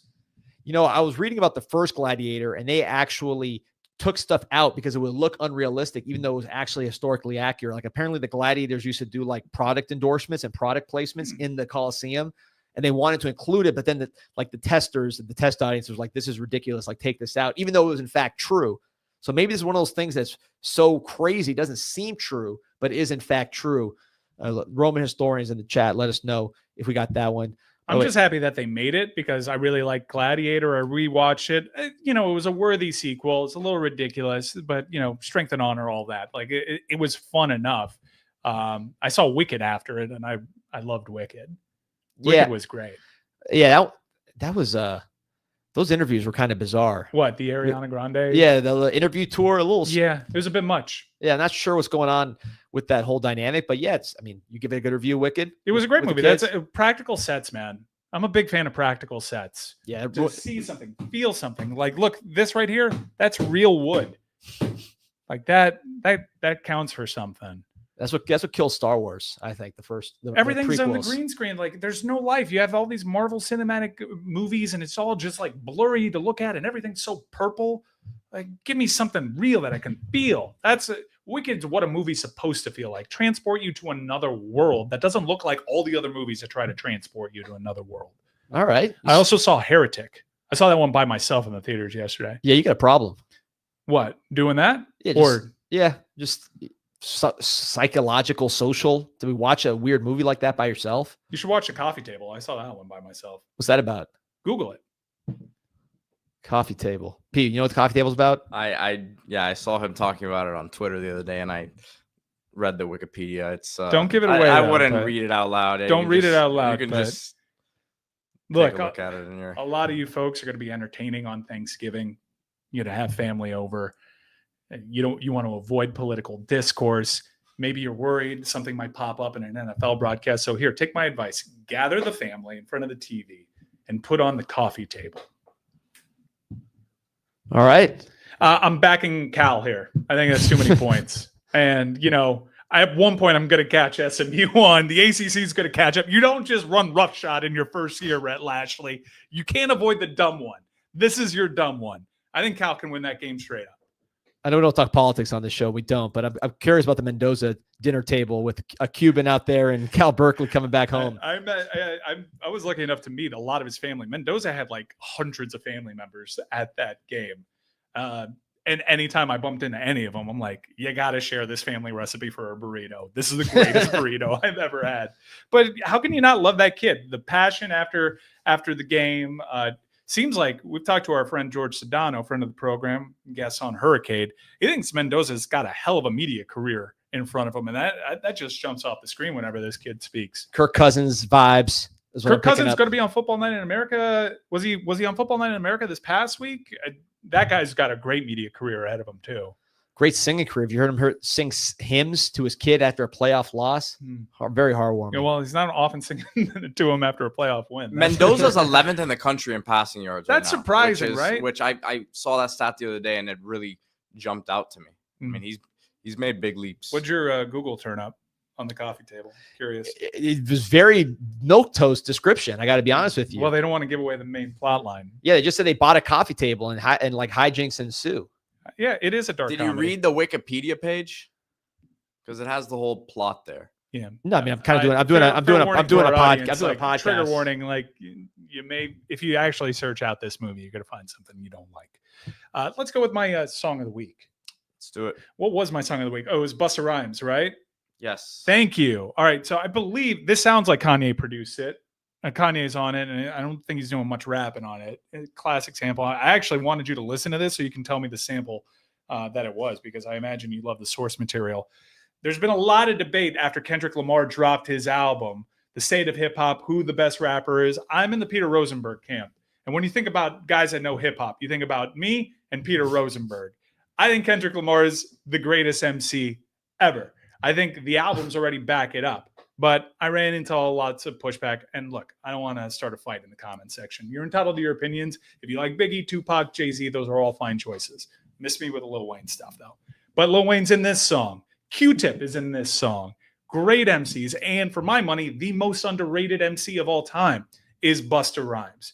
When you think about his run in the mid to late 90s, just unbelievable tracks, unique style, fun-loving, can rap on basically any type of style. One of the fastest lyricists you'll ever meet in the game. Just incredible. And this song was actually released in 2015. Not a lot of people know this. In fact, I missed this song initially, and Skrillex and a couple of his musician friends played a pop-up show at Madison Square Garden. It was a great show.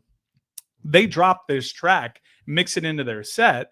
I Shazammed. I'm like, what is this song? Did they make an original mix? I miss it entirely. So it got put on my radar a couple of years ago. It was one of my favorite hip hop tracks ever. It's a great song. For my money, top 3 Busta Rhymes song ever. And that's saying a lot because he's got a great catalog. Listen to it on the way in. Loved it. The graphic, Pete. Graphic, Pete. Big time. Petey Graphics. Look at that. What, did I do something wrong? Or? No, you did loving great. It. You did great. Look at the this. quality of this podcast after 6 No, you just said months. the graphic, Pete. The graphic. Petey Graphics. So I was making sure that I didn't. You did this yourself? All by myself. I'm such a big boy.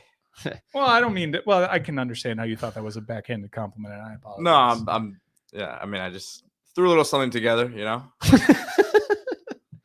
All right, people. Let me see. Show me mine right here. Let me see what you did here. Look at all the different fonts. Unbelievable. Here we go. Mike, all this indie rock that you got me listening to on the playlist, which by the way is available. I'm gonna put it right in the comments here, and we're gonna put it in the description of the YouTube. All the songs that I've used over the years on our preseason pods, all the songs that we've been picking on this show, put it together in a very strange playlist, which we're trying to make sense of with the different styles, but I like it. I actually do. I've grown to like, Mike, your indie choices. That's not something I listen to a lot. Is post 2000s rock. That's a backhanded compliment. Yes, I'm not. You would love my dad. I don't listen to post 2000s rock. It's nothing to do with you. I never listened to that. You were showing me that there's some good stuff out there through the process of putting this playlist together. So I'm sorry, I'm laughing at the comments of the people that have actually Googled the coffee table and are reacting. Liverpool just went up 1-0. Yeah, it's 55th. tough. Mbappe playing out left though. Yeah, Brahim false 9, but hey, 1-0. See how smooth. Look at the tux. Appreciate I'm sorry. you. Hit the like button and subscribe to the show. I like this band, Marquee Moon. I like the title track. Great. Off of this album. Television, great guitar band. I was gonna pick the title track, but it's 10 minutes long, so I had to kind of adjust. See No Evil. Yeah, great guitars. Really.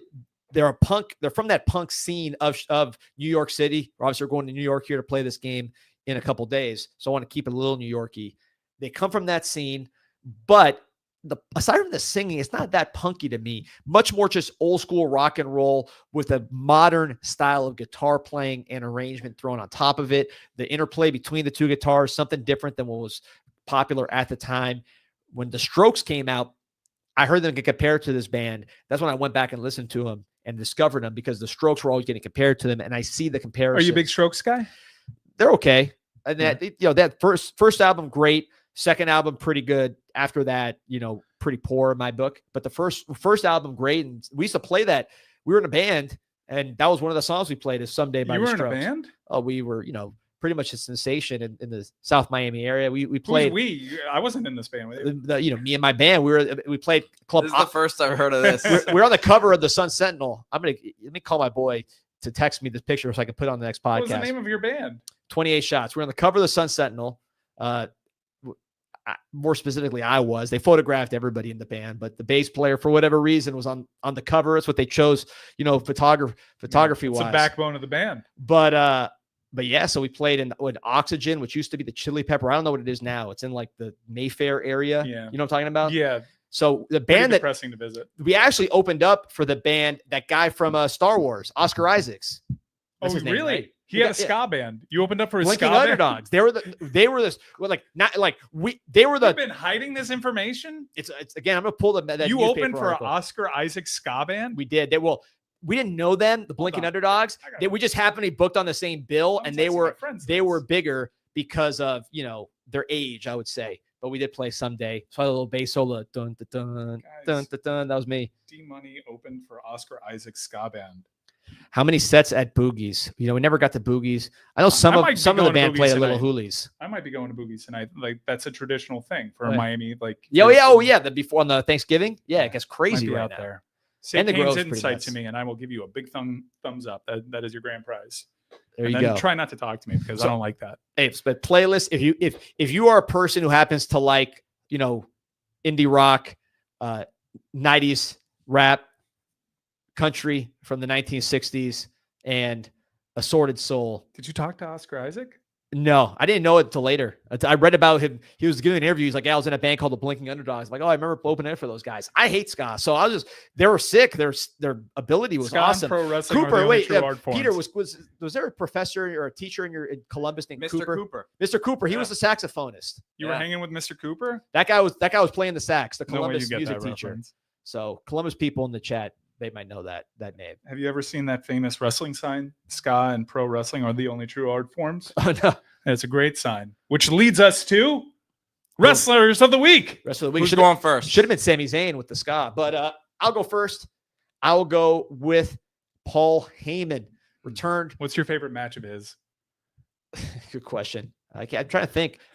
Has he ever gotten? I'm sure he had a great rivalry with Missy Hyatt. I think he was suspended over the ring a couple of times in his career. Well, Missy Hyatt was your wrestler of the week earlier, so in matches earlier in the year. Yeah, so there we go. So it's allowed. What a long season. So Paul Heyman, look at this graphic, Pete. Unbelievable, man. You like the font? Is he holding a joint? Why is Paul Heyman holding a giant joint? No. That's that was the, the part. That's a rope, Yeah, but rope. it looks burnt on one end. It looks burnt. Why does it look burnt? Pete, I gave you too much credit for your graphic design. That looks. It adds We're gonna get to the sued effect by of Paul it. Heyman because of you. The WWE is gonna sue us, It man. adds to the We're gonna effect. get Testator again after this. Pete, that. Very inviting. I can't say no to talk about peer pressure. Paul Heyman giving you a joint that big, you're taking that every time. Oh God, I need. Monte thought it was a doobie too. Yeah. So Paul Heyman came back this Friday. The tan was phenomenal. Look, hold on. Okay, let me show you something. Though. I know it's a rope, but No, it looks but like a no, doob. But it's the picture. It's not anything I did editing wise. Look at this. I'm gonna show you the full picture real quick. I know what happened here, but it does look like one of the ends is burned. And his face is like, you want to hit Look, this. You Look, want to hit they- this. It's the Oh, it's the the shadow original thing. photo. So Yeah. I Right. even should if be I a would have running put the theme. background on it, it still would have looked the same. Hey, PD Graphics, don't apologize for anything. This was a great laugh. Great job, Pete. So Paul Heyman came back, great tan. The energy was insane. His pop was huge. He introduced CM Punk. That pop was huge. I mean, what can I say about Paulie? What I was thinking about, though, was you had him, Bischoff, and Vince McMahon in the Monday Night Wars famously, right? He's the only one that's still doing anything. Mhm. All these years later, Vince, of course, in facing potential federal charges. So he's out of commission, at least for the time being. That's a Never nice little footnote. Never count him out. Never count him out. But Bischoff's in Montana somewhere. Bischoff is he showed up on NXT this week. Did he really? Yeah, he's gonna be involved. He says he's gonna show up in person next week on Delicious NXT. cookie. Not the cookie guy. Heyman's still right in the main event scene. The Survivor Series. greatest manager of all time. I think universally, everybody would agree in terms of being a talent on the microphone. Incredible. One of the great minds in wrestling, being a great booker, really the creative mind behind a lot of great storylines. A lot of storylines that were derivative of storylines that he invented with ECW. Where would we be without ECW? Really kicked the Attitude Era into high gear, because not a lot of people knew this. And if you've ever watched the great documentary produced by WWE, The Rise and Fall of ECW, Vince McMahon was privately subsidizing what was going on over at ECW. He saw the value in it. You think about the work that he did with Brock Lesnar, and funny enough, he's going to be known and remembered for what he's doing with Roman Reigns and the Bloodline. Think about the turn that Roman Reigns' career has made since working with Paul Heyman. The WWE tried and failed, might I add, about a dozen times to get Roman Reigns beloved and over, truly over with the crowd. Put Paul Heyman on the assignment, and he figured it out. And we've had the storyline that'll define this era, and it's still going on. Famously, we're in like what, the 8th inning now? Yeah. Well, we'll see. 5th, maybe 6th. It's Rock's not back yet. Heyman, long time. He worked with the Samoans back in the day. Worked with Rikishi. Worked with the Samoan SWAT team. So he's got history there. It made sense. He did a great job with it. Also, Stone Cold Steve Austin. He's crossed paths with Steve Austin going back on WCW days. ECW, Austin. Before the 316 promo, Austin really kind of debuted his character when he still had hair in ECW with that quasi-shoot interview, which stood the test of time. You could watch it on YouTube, Steve Austin ECW interview. Heyman kind of pushed him in that direction, knowing the beef he had with WCW. So the Stone Cold era, Paul Heyman had a lot to do with that as well. After Vince McMahon, you could argue that there is no more important individual person to the pro wrestling business that got it to the point that we are today than Paul Heyman. Yeah, I'm buying that. Well, Pete kept us on point. I'm glad he did, because we got some stuff we got to get to. First of all, I got to get a quote here. Well, Mike still also has his wrestler. Oh, as I well. just skipped ahead of his wrestler of the week. Look at No, that. that's all right. Bring it back. Well, that was an accident. I'm sure you didn't mean to do it. But if I do get in an accident, do you have a phone number I should call? What a pro. Anna Jarin Levine, 1-800-747-FREE, 1-800-747-3733. Take back control of your life. Dial the number if you or anyone you care about has been involved in an accident. Don't drink and drive this holiday season. Be safe, but not everybody's safe. Things happen. 1-800-747-3733. It's 4:20 Eastern. Get your wrestler of the week here with this joint. My wrestler of the week is Syracuse tie-in, because he wore a Syracuse wrestling jacket. He went to Syracuse. Mike Rotunda. You may know him as Erwin or Shyster, IRS. big mistake never feuding him or putting him in a tag team with The Undertaker, because he would have had Death and Taxes, and that would have been great. But he made Money Inc. with Ted DiBiase. Great wrestler in his day. Hall of Fame tag team with Barry Windham. Many of you may know this now because it's now out in the open, but the father of Bray Wyatt, I think he married Barry Windham's sister. Yep. They met when they were a tag team. Mike Rotunda was just a solid hand, not overly charismatic, needed a gimmick. Vince McMahon gave him a gimmick that he was born to play in Irwin R. Shyster back in the 90s when everybody had an occupation as a gimmick. He had the one that was immediately over because everybody hated the IRS. What a great name. Great tag team wrestler. There are guys that are just cut out for tag team wrestling. Tully Blanchard the same way, even though he had his singles moments. Arn Anderson had his singles moments. But there are guys that just work best. The Young Bucks, individually, they wouldn't amount to much in terms of they don't have the size. They have the charisma, but they have other things working against them. They belong as a tag team. Mike Rotunda, this is a tag team wrestler. This is a guy that was always a good hand, always a dependable match, safe in the ring, and had an incredible bloodline of his own, really tragic that he lived long enough to see one of his kids tragically pass. Who knows what the legacy will be in the long run of Bray Wyatt. I think history is going to look back on him like a Brian Pillman, a guy that was just so far ahead of his time. But great family lineage, really good matches. Was a fan of his territory stuff, was a fan of his early NWA, WCW stuff. But most people remember him for being the hated tax man, Irwin R. Shyster, and a great tag team. When Ted DiBiase couldn't really wrestle anymore, had the injury, Irwin R. Shyster would do all the work. And if you look back at those matches, it was like 80-20 IRS in the ring working them. But a great character, and we honor our opponent, who we maybe were a little bypassing a little bit by talking ACC championship. So bringing it back, hard correction. Syracuse's own Mike Rotunda is the wrestler of the week here. You know, old wrestling, old WWE gets a lot of talk for its racism and its sexism. Don't sleep on the anti-Semitism. That Irwin R. Shyster, I didn't even realize. No, until I got older. They had all the isms. And the Barry Horowitz. I didn't even realize that whole dynamic till I got older. So not to be left out. Yeah, Vince had all the isms going at a time. And yeah, you know, you look back on that time of isms and you still smile because you had the action figures and you did what you did. Listen, you judge people on the morals of the time. Exactly. And going to one of the titans of history in this country, Pete, your graphic, probably your best graphic here. Want to get a little quote from Teddy Roosevelt here as we gear up for Syracuse, head up to the Northeast for this contest. The unforgivable crime is soft hitting. Quote from Teddy Roosevelt. He said that? He did. Really? He watched our game against Duke? The point was, you know, you don't always want to hit, but if you do have to hit, don't hit soft. Hit hard. It's one thing. Look, not hitting is okay in the context of, you know, don't want to start wars. You don't want to start quarrels. But if you're engaged, you got to hit hard. Don't hit soft. The unforgivable crime is soft hitting. Teddy Roosevelt. And I don't think that's going to be a problem here as Miami heads up to Syracuse, because this team knows you're playing a team that passes it nonstop, a team that doesn't play great defense, a team that's effective in what they do, but they are not a physical team top to bottom. They got a physical running back. They got a physical offensive line, but they are not a physical ball club top to bottom. Miami has to be the more physical team in this game. If they are, they'll win. If Teddy Roosevelt wanted to get some orange slides for the holidays, where would Teddy Roosevelt go? Teddy Roosevelt, rich family, don't need to be rich. Probably stays at that Thesis Hotel nearby. Oh, that's top of the line.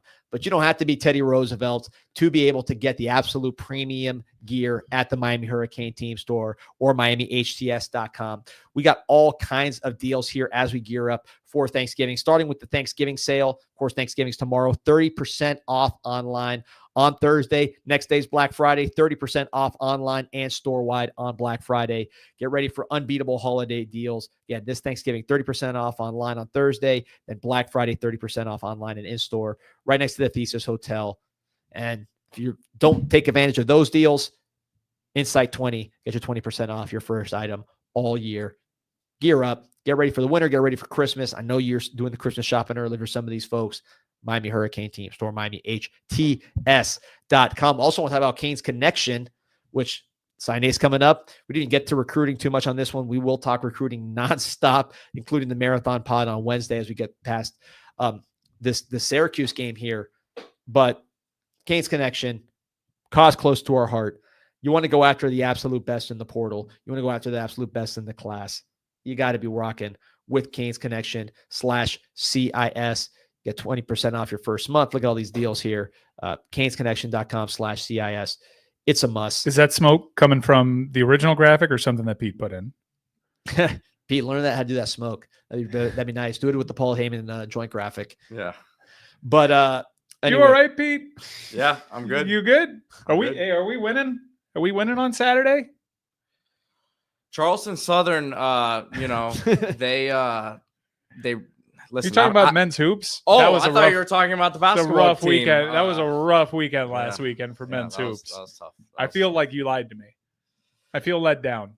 Listen, as the great Alex Schwartz said in our Onions college basketball chat the other day, the Elite Eight team started 4-3. Ooh, I love it. So we'll see what happens. Are Mike and Pete even friends? They surprise people with that off-show conversation. We had dinner last night. Yeah, Peter and I are friends. I would like to be in more conversations with Pete, but he rage quits every group chat that I'm in. Pete, do you think the football team is winning against Syracuse on Saturday? I guess we'll see when our predictions come out on Friday. This is a whole thing with you. And then the media post-game reactions, like you're so jacked up and you're so happy. It's just, are you just managing expectations? I've picked Miami to win every game this year. We are friends. At least I consider myself one of Pete's friends. I don't know. Yes. You consider me one of your friends? Yes, I do. No. Right, so wholesome. What a way to end with friendship. We're friends. I love friendship. See you at Boogie's? I don't know about that. Like and subscribe. We're on every single day. Recruiting, portal, nowhere else you got to go. 1-0. Go Canes. Go Canes.